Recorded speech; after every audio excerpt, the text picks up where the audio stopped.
Hello student, today we are discuss about the most important topic in statistics, that is correlation. So what do you mean by correlation? Correlation is the study of relationship between two variables that is x and y. Two variables मतलब हम यहाँ पर कोई भी variable ले सकते हैं, ठीक है। तो कोरिलेशन बेसिकली क्या होता है कि जो हमें टू वेरिएबल के बीच में का रिलेशनशिप बताएगा, ठीक है। देखिए हमने यहाँ पर एक एग्जांपल लिया प्राइस एंड डिमांड का। तो प्राइस और डिमांड के बीच में रिलेशन कैसे होता है, देखिए अगर हमारे पास एक प्रोडक्ट है, प्रोडक्ट की डिमांड बढ़ेगी तो उसकी प्राइस भी बढ़ जाएगी। अगर प्रोडक्ट की डिमांड कम हो जाएगी तो प्राइस भी कम हो जाएगी। तो इस तरह से प्राइस और डिमांड के बीच में रिलेशन होता है, ठीक है। नेक्स्ट हम देखते हैं कि कोरिलेशन के टाइप्स कितने होते हैं। तो फर्स्ट हम देखेंगे positive correlation. So positive correlation मतलब क्या होता है, when the two variables move in the same direction, ठीक है। हमारे पास दो वेरिएबल है एक्स और वाई, वो अगर एक ही डायरेक्शन में जा रहे हैं, ठीक है, अगर वो बढ़ रहे हैं तो ये हो जाएगा हमारा पॉजिटिव कोरिलेशन। अगर वो घट रहे मतलब डिक्रीज हो रहे तो ये भी हमारा पॉजिटिव कोरिलेशन हो जाएगा। मतलब when one increases the other also increases and when one decreases the other also decreases, ठीक है। नेक्स्ट टाइप है निगेटिव कोरिलेशन। निगेटिव कोरिलेशन में क्या होगा,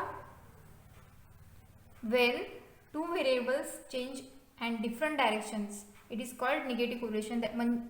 मतलब क्या हो जाएगा, निगेटिव कोरिलेशन में अगर एक बढ़ता है तो दूसरा घट जाता है, अगर दूसरा घट जाता है तो पहला घट जाता है तो दूसरा बढ़ जाता है, ठीक है। सो थर्ड टाइप है नो कोरिलेशन। नो कोरिलेशन मतलब there is a no relationship between two variables, ठीक है। फोर्थ है perfect correlation. So correlation is denoted by rho.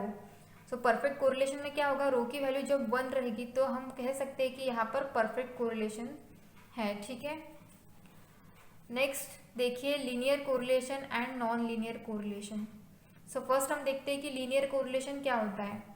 सो देखिए definition, when two variables changes in a constant proportion is called linear correlation. So linear correlation मतलब क्या होगा कि जो हमारे पास दो वेरिएबल है वो चेंजेस उसमें चेंजेस रहेंगे, लेकिन कैसे, विथ कांस्टेंट प्रोपोर्शन, ठीक है। देखिए यहाँ पर हमने एक एग्जांपल लिया है x और y, हमारे पास टू वेरिएबल्स हैं।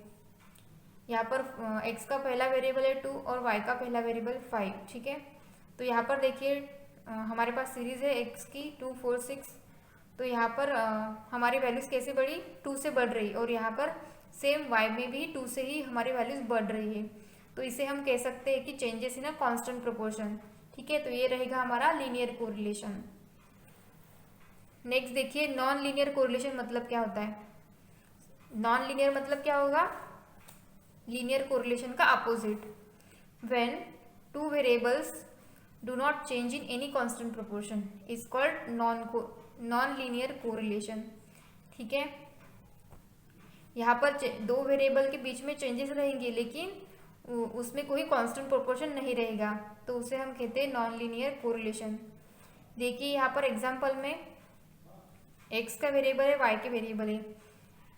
x के वेरिएबल 2 से इंक्रीज हो रहे हैं, लेकिन y के वेरिएबल यहाँ पर 3 से इंक्रीज हो रहा है, 2 से इंक्रीज हो रहा है, 3 से और 3 से इंक्रीज हो रहा है। मतलब x और y के बीच में कोई भी कांस्टेंट प्रोपोर्शन नहीं है, तो ये हो जाएगा हमारा नॉन लीनियर कोरिलेशन, ठीक है। देन नेक्स्ट हम समझते हैं कि मल्टीपल कोरिलेशन क्या रहेगा। सो मल्टीपल मतलब क्या होगा, मोर देन 3, ठीक है, 3 और मोर देन 3। तो देखिए डेफिनेशन, व्हेन रिलेशनशिप अमंग 3 और more than 3 variables studies simultaneously is called multiple correlation. So multiple correlation में क्या रहेगा, 3 वेरिएबल्स रहेंगे और 3 वेरिएबल की स्टडी हम साइमल्टेनियसली कहेंगे, तो उसे हम कहते हैं मल्टीपल कोरिलेशन। सिंपल कोरिलेशन में क्या करते हैं हम, टू वेरिएबल का रिलेशनशिप बताते हैं, और मल्टीपल कोरिलेशन में 3 और मोर देन 3 वेरिएबल्स की स्टडीज हम साइमल्टेनियसली करते हैं, ठीक है। समझ में आया मल्टीपल कोरिलेशन क्या होता है। लास्ट हम देखते हैं method to find correlation. So correlation find करने के लिए बेसिकली टू मेथड्स है। First is coefficient of correlation और इसी को कहते हैं Karl Spearman coefficient of correlation, and second is rank correlation. ठीक है, तो इस मेथड